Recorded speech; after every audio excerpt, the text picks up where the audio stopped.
Jim Caruso, welcome to the podcast. Thanks for having me. Well, tell us more about yourself. Well, where do I start?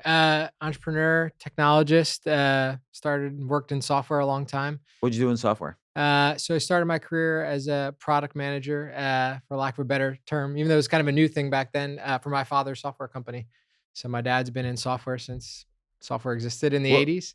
And software existed since the 50s, well, yeah, but sorry, yeah, uh, you're right. Very not since the very beginning, well, but yeah, since what I was kind of born. software company did he have? When I was very young, he started a company that sold pharmaceutical software to pharmacies. So we'd drive around and he would install floppy disk software and I'd sit in the back seat. What would he do? Like track customers, track Yeah, like medicines? POS exist. Yeah, exactly. Yeah. It's kind of funny how that industry is. It's 35 years later, say since the mid 80s. It's not really evolved all that much. Like pharmacies still need Yeah. software connecting up all their different databases so that Yeah. people don't fill prescriptions at 20 places at once and Yeah. all this crazy It's not stuff. much better. The reason I was chuckling is because so my current company is in advertising and marketing, and you could say the same thing. So Tell me what your company does. What's the name of it? sure, the name is Apollo Program. Which is timely given the 50th anniversary this last week. I got a lot of nice messages from people down there. And we mine data at the intersection of creative content, consumers, and media. What does Um, that mean? so, meaning we help brands to figure out what people are doing, why they're doing it, when they're doing it, and where they're doing it. And we use that data to fuel marketing decisions as opposed to most of the industry, which focuses on using data to target people better. Okay, so can you give me an example? I'm not sure I understand. Yeah, sure. So, example, you want to target people who love football, right? You have a sport campaign, you want to target people who like football. Default today in advertising, not unlike the 50s, right? When it started was let's get 10 people in a room, let's ask them what they think. Let's build a great campaign that we know people are going to love because we just know, and we'll push it out there. And the only thing that's kind of, or not a little bit, but a lot has changed is the precision by which I can target those ads to you, right? Whether it's out of home, whether it's print, whether it's digital.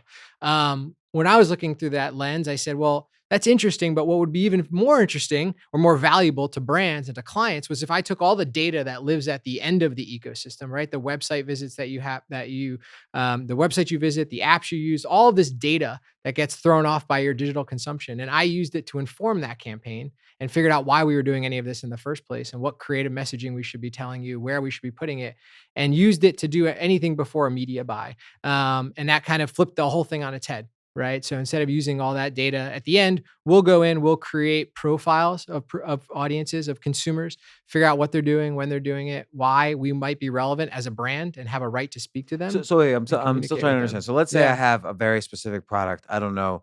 Let's say I have some kind of healthy water okay. brand. Oh, this water is has some new FDA approved nutraceuticals in the water that's going to increase your IQ 2,000% if you drink the water all the time.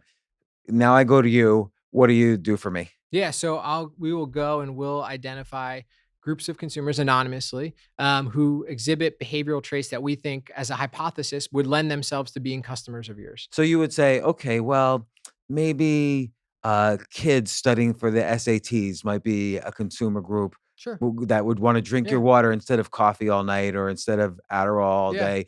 That's a That's a hypothesis. hypothesis. Maybe another is people who drink a lot of water today, right? And we could see your purchase data, so we can bucket you into that, right? And these people already have a high propensity to drink water. You Maybe we see can purchase convert data them. using Experian or some Using, other data. yeah, Okay. yeah, exactly. So looking at the ecosystem and using all anonymous data, so we don't get into the game of PII and Mm. anything like that. What's And PII? sorry, personally identifiable information. Mhm. Yeah. So we stay away from anything that can be used, to identify someone in that way.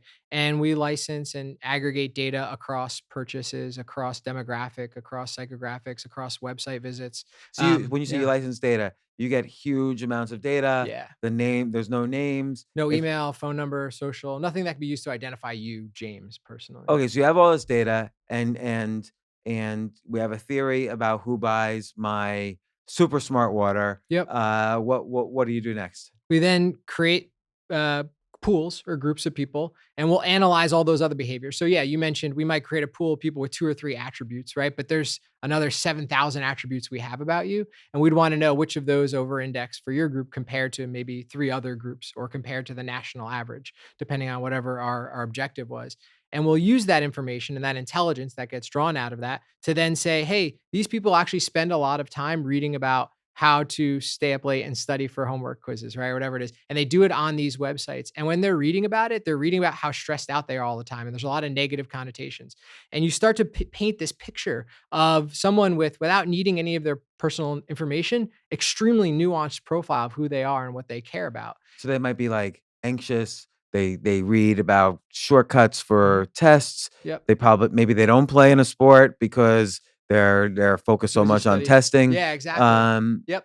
And they use these apps to get, rebates and coupons and stuff. And then you start to go, oh my God, I now know who these people are. I know what they care about. And I can have a really much more relevant way to communicate with them as a brand instead of what happens now, which is a lot of guessing and hoping stuff works out so, and then so for optimizing. instance, if I'm the creator of Super Smart Water, I could write content like, oh, maybe I can write several kinds of content. One is, 101 ways to be less Mhm. stressed out about college, or 101 tricks you didn't know about the SATs, or Exactly. stuff like that. Yeah. And then I can target those people. There's still a targeting involved on Facebook, so I can target every 18-year-old who seems to And be, has the other attributes that we yeah, like identified. there's Yeah, certain exactly. demographic that takes the SATs, Yep. and I can show that ad, and people will say, "Oh yeah, I want 101 tricks for the SATs," and so I'll click on that.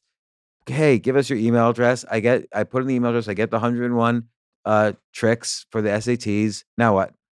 So yeah, in that scenario, it could be that that article was sponsored by your water brand, Yeah, right? And now you've got your name out there and you've got it associated with helping those people. and I'm the brand. I have their email address. And now you can use that to build a marketing campaign, maybe an email marketing campaign with coupons, Yeah. right? So is that the type of That's exactly campaign? right. Yeah. So it Uh, could be an ad campaign. It could be creating content to your point, right? If we see these people maybe are less receptive to advertising, but more receptive and looking for resources, then we create content.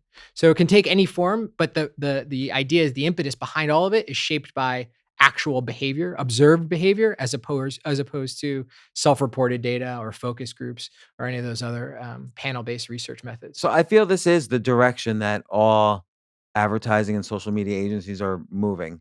Um, what got you into this? Yeah. So, A, I hope so. And B, I got into it for a couple of reasons. One is very tactically, I worked at what's called a media trading desk, a programmatic media trading desk, which is using massive amounts of data to target ads. And I sat there and I said, wait a minute, there's a huge gap here because we're literally the last people to touch a marketing campaign, but we have the most data. And whenever you see things like that, there's a dissonance, right? Something's wrong here if So, we have more data than anyone else. so I just Yeah, want to ask, a media trading desk. sure. I think people don't know what that means, Yeah, but like sure. basically, you might put a pixel on a New York Times ad, and then the actual large bulk of ad inventory you're buying might be on much cheaper. Like the New York Times is a high Premium, expensive exactly. site to buy Yep. advertising, but you can target some really awful, crappy site or some network of Right. sites, but you'll know.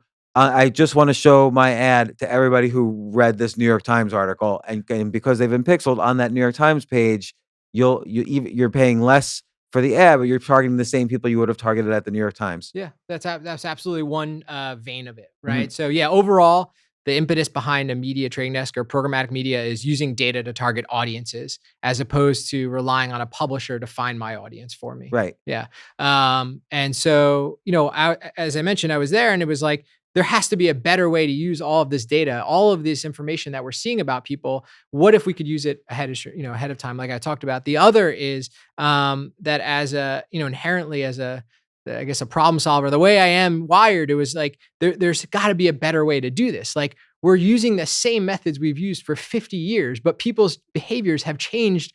I mean, it's exponentially different, right? So we're using focus groups of 10, 20 people to model 20 million people's, behavior. That worked in the 50s and there's 3 TV stations. Which one do we buy? I don't know, right? Or 3 radio stations. Now there's 3 billion or 3 trillion websites, right? That I could be targeting you on. And I think that combined with this other factor of there's also more choice than ever. Right. So you have these two like diametrically opposed forces of I've got more time, more places to spend my time, and I've got more choices when it comes to brands. How do I fight both of those? And the answer is the exact opposite of mass media. Let's show one broad message to everyone and hope it resonates. And so tell us a success story. Or basically, how did you start the business though? Did you like leave an old business or did you leave that media trading business? I left the media trading company. I went to a creative agency. Hmm. So I wanted to learn that side of the business. I had only worked in media mostly, and I wanted to understand what data was fueling the creative process. And so that way I could actually build something that spoke to the whole marketing function as opposed to just media buying. What creative agency did you work for? Anomaly. Okay, I don't Yeah. think I know them. Yeah. So they're part of a group, 72 and Sunny, Crispin Porter, Anomaly. They're a bunch of creative agencies within a bigger holding And what did you company. do for them? I was their first chief product officer. So I was the first guy there to go build technology and software to try to solve, these problems, these issues. So like somebody would come to Anomaly and you would present them a product like with, hey, we're going to gear the creative towards what our software is showing us about the data. So Exactly. like all of your customers also tend to like volleyball. So we think you should make volleyball content even though you're a car company. That would be yes. Ideally, you're giving the exact scenario I would love to happen all the time. It's obviously it was more nuanced than that because you have a lot of people in the room who've been doing this a long time, right? Who've said, well, we've always done it this way. Uh-huh. So it became like, well, yeah, but how do we take what you've done and use what we've built here, right? And the other interesting part to me was on the creative side of the business, you have the people, right? Your assets are your people and your creative assets, the actual things you produce. And a lot of people I found, don't actually look at those assets, meaning an ad, right, or a piece of content as a data source. So when I mentioned in the beginning that we're mining data from all of these different sources, one of those sources that I felt was super important and obviously overlooked a lot was asset level data, right? Creative data. What's inside an ad? When I show someone an ad where I show someone a piece of content, I should know what's inside of it. I should know what I'm trying to communicate to them. So the system mines and pulls in data from that as well. So it's really meant to harness the full capability of all these things that in marketing tend to be extremely siloed. So when you left well, first of all, did you leave the creative agency to start this We business or spun the company out. So we founded and incubated the idea for it and basically did an MVP, right? when you say we Anomaly? Yeah, me and my team within Anomaly. Yeah. Okay, and Anomaly owns a percentage of the The company or their parent company owns their a parent percent? company is a minority investor. Okay, and you and your team, you're the Mhm, shareholders, mhm, and you took the product out of Anomaly. Maybe they have a license to it, I don't know, but you took the product out of Anomaly, and now you have your own company. business with this Yeah. product. And were you scared? It sounds like a good what I like about the way you did is it's a very you took a lot of the risk out of it. My guess is Mhm. they started you off with your similar salary, and they have some money kind of ongoing in the company because they're Yeah, probably yeah. using your company's resources Mhm. in a seamless way to how they were using it before. So I think that's an important lesson on entrepreneurship is start a company, but don't take risks. Yeah. Like be as risk De-risk the free as possible. yeah, that's the term I use all the time. How do we de-risk the business every Yeah. day? Yeah. And then okay, who was your first customer? Our first, customer was Carhartt, so workwear brand, largest workwear brand in the What's world. workwear mean? Workwear for construction workers, for blue collar workers, for everyone though, but that's how the company was founded in Mhm, Detroit 130 years ago. mhm. Wow, Um, 130. I never even heard of them. yeah, What's it called? Carhartt? Carhartt. Yeah, you So you notice the logo, it's a little yellow, like, circle. You and see a lot people of wear people like these things like on the factory, on the assembly line and stuff. out, in the lumber yard. I mean, yeah, I mean, it's built for hardworking people.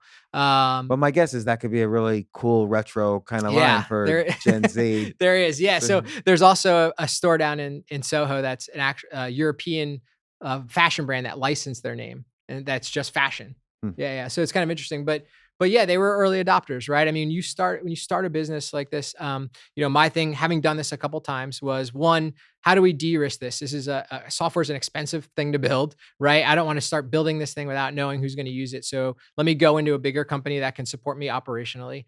B, how do I test the proof of concept out without building the entire software platform? So we built the back end, enough of it to get data, clean it, and then synthesize and analyze it without having to build all the complex front end stuff. And then that became our proof of concept. We tested it out with them, and we were able to help them go and find out more about new audiences to expand the product to. So who's Yeah. give a specific case study if you Sure. can. Yeah, for sure. So Great example, obviously, with the Carhartt side of things was men and male, the male audience tended to dominate their thinking, both from a creative perspective and from a media buying perspective, which isn't wrong. There a lot of the people who wear that are men, right? So the complex thing is that you also have people buying it who aren't, right? You have wives, mothers, sisters, daughter, right, buying this workwear, and a lot of the creative and the media messaging was focused on sports because men like sports, right, and showing how hard and tough and rugged the product was.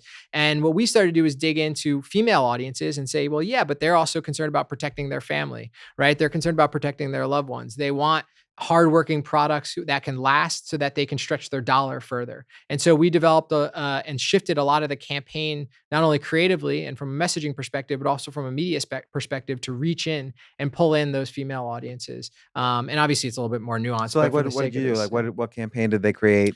So like the first one we started to ran was for Mother's Day. So Mhm. Mother's Day campaign featuring working women throughout history.